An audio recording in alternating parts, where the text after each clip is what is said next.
ভীষণ মজার আলু দিয়ে কাসকি মাছের চচ্চড়ি। আসসালামু আলাইকুম এভরিওয়ান, কেমন আছেন সবাই? দেশি ফুড ব্লগসে আপনাদেরকে স্বাগতম। আজকে আমি আপনাদের সাথে শেয়ার করতে যাচ্ছি আলু দিয়ে কাসকি মাছের চচ্চড়ি। তো চলুন আর দেরি না করে মূল ভিডিওতে চলে যাই।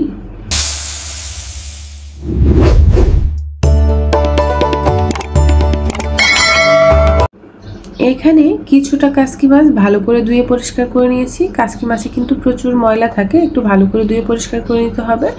তারপরে একটা কড়াইয়ে অ্যাড করে দিচ্ছি একটা আলু কুচি, একটু ঝুরি ঝুরি করে আলুটা কুচি করে নিয়েছি। মাছ ছোটো মাছ যেহেতু রান্না করব, 1 কাপ নিয়ে নিচ্ছি পেঁয়াজ কুচি। পেঁয়াজটাও আমি খুব মিহি করেই কুচি করে নিয়েছি।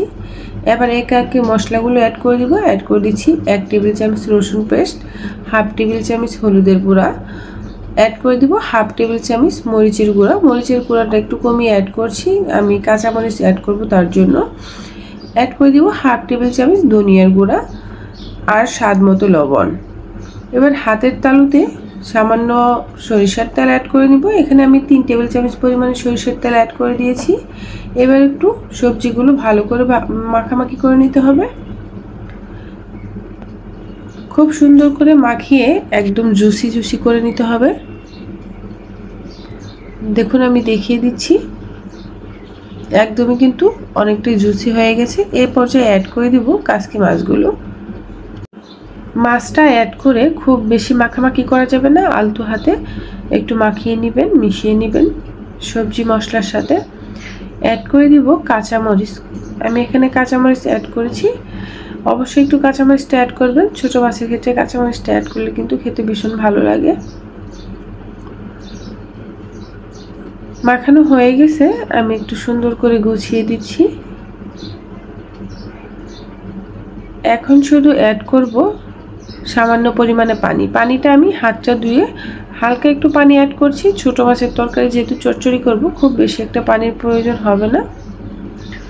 দেখুন জাস্ট একটু হাতটা ধুয়ে পানিটা অ্যাড করে দিয়েছি। এবার ঢাকনা দিয়ে ঢেকে রান্নাটা করে নিব।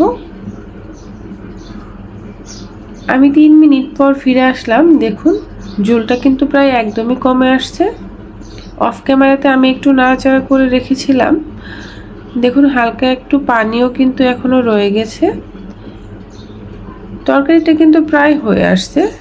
আমি সাইডটা একটু সাইড করে দিয়ে আবারও ঢাকনা দিয়ে ঢেকে রান্না করে নিব 2 মিনিটের মতো। আমি এখানে মোট 5 থেকে 6 মিনিট রান্না করে নিয়েছি, তাতেই কিন্তু এই রান্নাটা কমপ্লিট হয়ে গেছে। দেখুন আমি একটু ঢাকনা খুলে দেখিয়ে দিচ্ছি আপনাদেরকে কতটা চচ্চড়ি হয়েছে। একদমই কিন্তু শুকনো শুকনো হয়ে গেছে। এবার নামিয়ে নিব।